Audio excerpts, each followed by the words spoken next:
Hoopheads podcast is brought to you by Head Start Basketball. Hello and welcome to the Hoopheads podcast. It's Mike Klinzing here with my co-host Jason Sunkel. Today we're going to be talking about 4 simple ways to maximize your young basketball player's training. So there are a few simple ways that you can help your young player or your youth team to improve their basketball skills as they train or go in practice. Tip number 1, go hard in small intervals.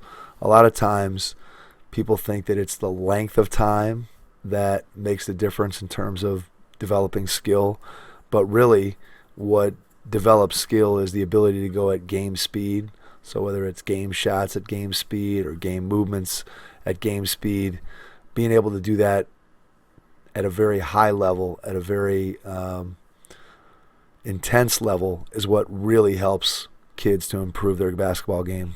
I completely agree, and I think the biggest problem that we run into when we're running these kind of drills, and at least in my experience, is the attention span of these kids. They can't do the same drill for a super long time, but also it doesn't really benefit them to do it because after a few minutes they're checked out, and you need to move on to something else and kind of keep it fresh for them.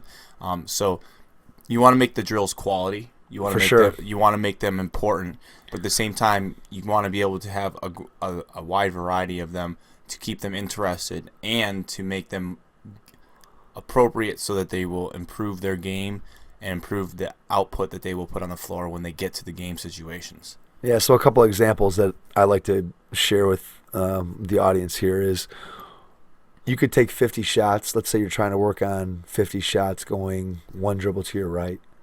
Well, you could do that in one set of 50, or you could do it in 5 sets of 10, where you split it up maybe with some free throws in between. And what I've found is that going with 5 sets of 10, where you're going harder for those 10 shots, and then going and shooting free throws while you're a little bit tired, is much more beneficial than shooting one long set of 50, partly for the reason that you mentioned, which is kids' attention span. How much attention to detail are those kids giving after, rep 26? Is shot 27 being done with the same amount of precision and effort that rep 1 was? I'm guessing probably not. But if you have, 5 sets of 10, you're recycling that drill again, and hopefully the idea again is that they're going to go hard for those 10 reps, and then come back to it again after, again, they shoot free throws or do whatever the case may be. All right, the second way to maximize your young basketball player's training is to strike a balance between competition and learning during training, and I definitely see this at least on the middle school level, and definitely could see it on the youth level. You need to teach the kids that about the different skills and the different things that they need to be able to do, but at the same time, you have to make it engaging and interesting to them, and a lot of times just having them line up and do drills is not engaging and interesting. So having a kind of a mix between that and some competition to kind of make it more exciting for them and make it more kind of their speed, because kids nowadays, and we're both educators, we see it all the time, is they like to be engaged, involved in things, and competitions are the way to do it. And I really think you have to strike the balance, though, because you have to teach them, but at the same time, keeping them engaged in the practice is important. So having the competitions through the skills that you taught, it's got to be important. Yeah, and ultimately, I think that there's a lot of research out there in sports science right now that the transfer of learning occurs. The more game-like you can make your practices, the more that learning is going to transfer to game situations. And so it's very, very important to strike that balance between, again, I have to demonstrate, I have to show the skill, I have to be able to work on that, and then once I've seen it, once I've worked on it a little bit, then it's important to try to actually incorporate it into an actual game setting. And so that's the difference between what's called block practice, which is where I do the same thing over and over and over again. So maybe I line up on the right wing and I drive towards the right baseline and I cross over from right to left and I shoot a little jump shot at the block, and I do that 10 times in a row, or I do that 15 times in a row, and there's no defender and I'm just repeating that same skill. And then when we have talk about random practice, then we're talking about, okay, we're working on playing 2-on-2, but when the 2-on-2 starts, I have to make and execute a crossover, and I have to read situations, and I'm putting a defender out there. So it's not just block practice where it's the same, it's random, just like a game would be random. And then going back to what we've talked about, it's kind of been a running theme in the podcast, kids have to learn to make decisions. And basketball is definitely a decision-making game. It's not something where, like in football, the coach says, all right, you're the offensive guard, and you're going to pull to the left, and you're going to block guy X, and that's what you do.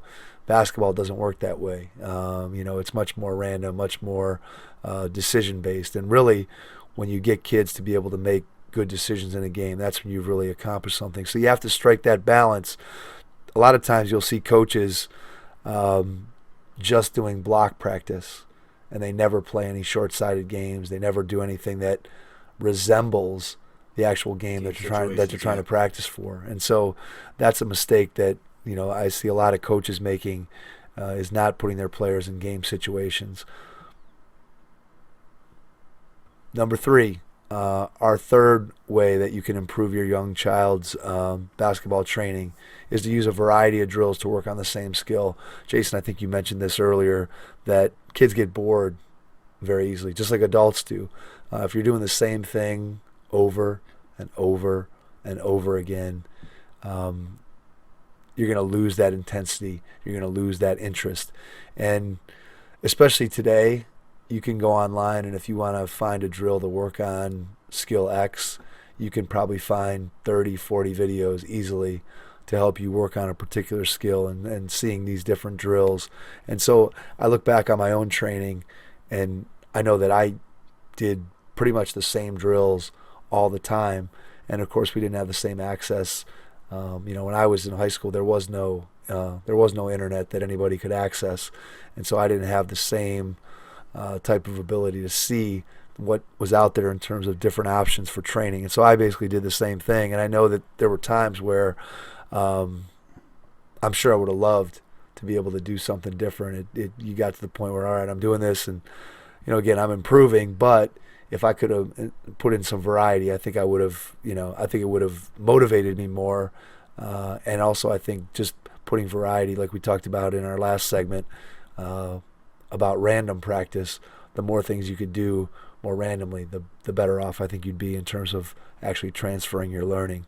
To your point about the videos, I kind of sometimes I'll talk to my players and I'll say to them, what skills do you think we need to work on? Like we talked about it on the previous podcast. I watch video with my kids after the games, and we kind of break down what skills, and a lot of times if they suggest a certain skill, sometimes I put the kids in charge of, hey, why don't you go and see if you find a drill that you find online, because it's so easy to find them. Find a drill online that you want to try out, and I'm willing to give you a try, because that puts them in charge of it too, and kind of gives them some responsibility.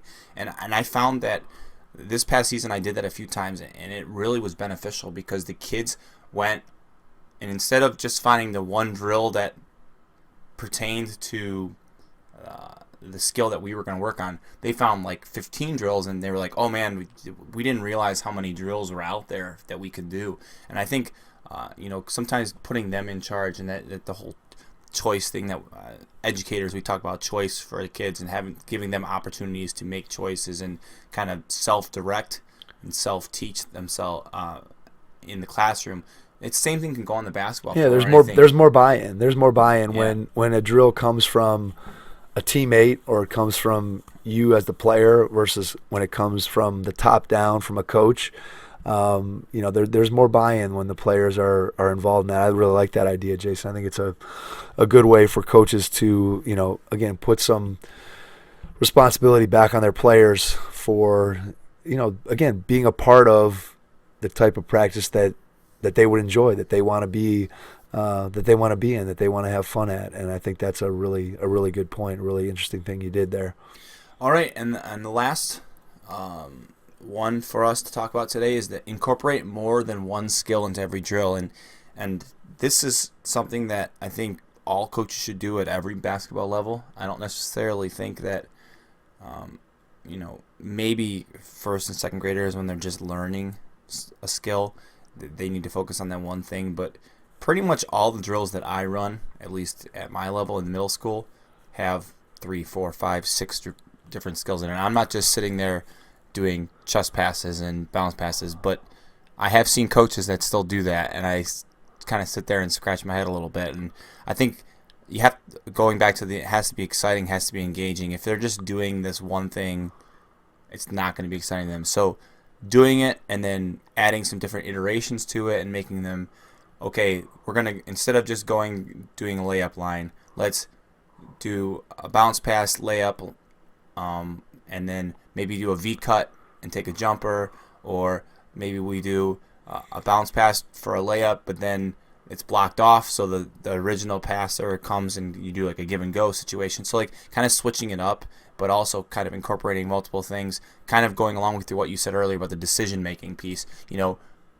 Throw different situations at the kids and make them have to make decisions based on that. Yeah, one of the things that that I've started to do in my practices, and I did it a lot this year, and I think there's really a lot of merit to it, and it goes along with this point of incorporating more than one skill into every drill, and that is I've thrown a defender into a lot of drills that traditionally might not have a defender.